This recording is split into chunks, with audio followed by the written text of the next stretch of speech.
Zonda Kids presents the Jesus Storybook Bible. Every story whispers his name. Written by Sally Lloyd-Jones and read by David Suchet.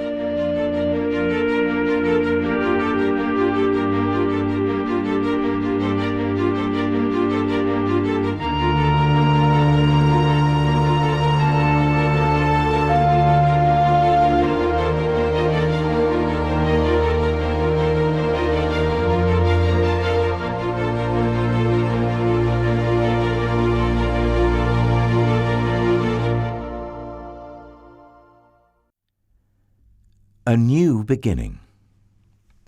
Time passed and many people filled the earth. Everyone everywhere had forgotten about God and were only doing bad things all the time.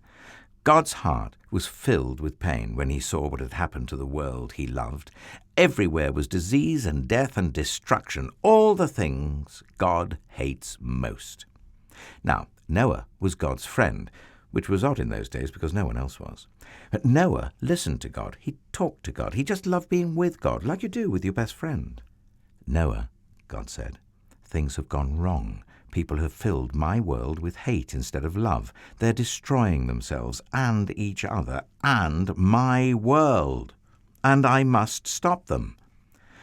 First, we'll build an ark. Do you know how to build an ark? Neither did Noah. Luckily, God knew, and he would show him.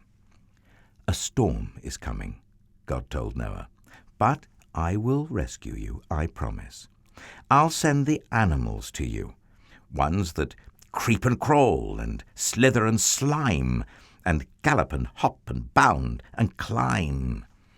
And don't forget to pack everyone's food. The storm was going to wash away all the hate and sadness and everything that had gone wrong and make the world clean again. God had thought up a way to keep Noah safe, but Noah would have to trust God and do exactly what God told him. So Noah built an ark. That's short for a very large boat. Noah's neighbors came out to watch and point and laugh because they didn't believe Noah about the boat or the storm or needing to be rescued. And Noah must have looked rather silly. His boat was in the desert. The desert was nowhere near the sea, and there wasn't even a cloud in the sky. Why would anyone need an umbrella, let alone a boat? But Noah didn't mind so much what other people thought. He minded what God thought. So he just did what God told him to do.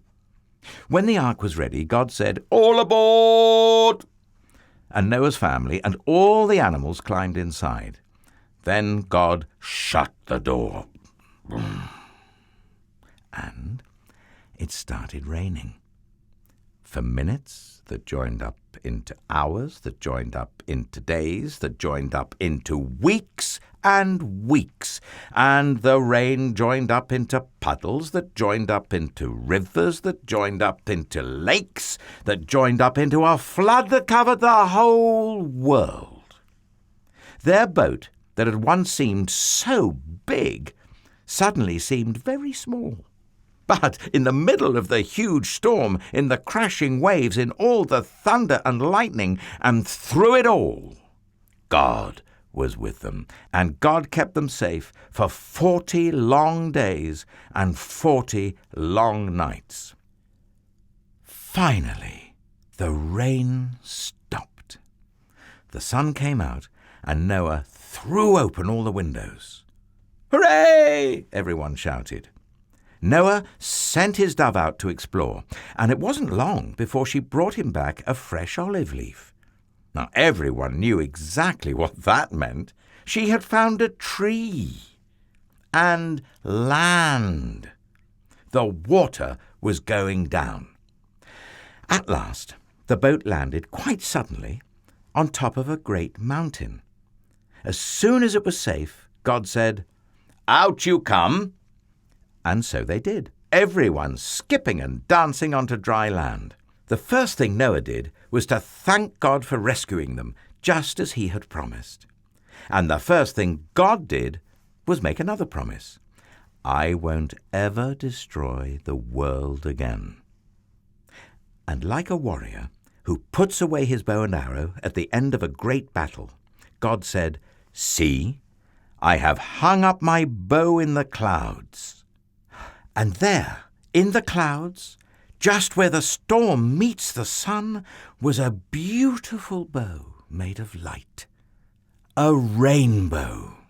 It was a new beginning in God's world. It wasn't long before everything went wrong again.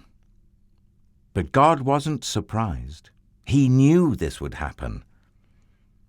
That's why, before the beginning of time, he had another plan.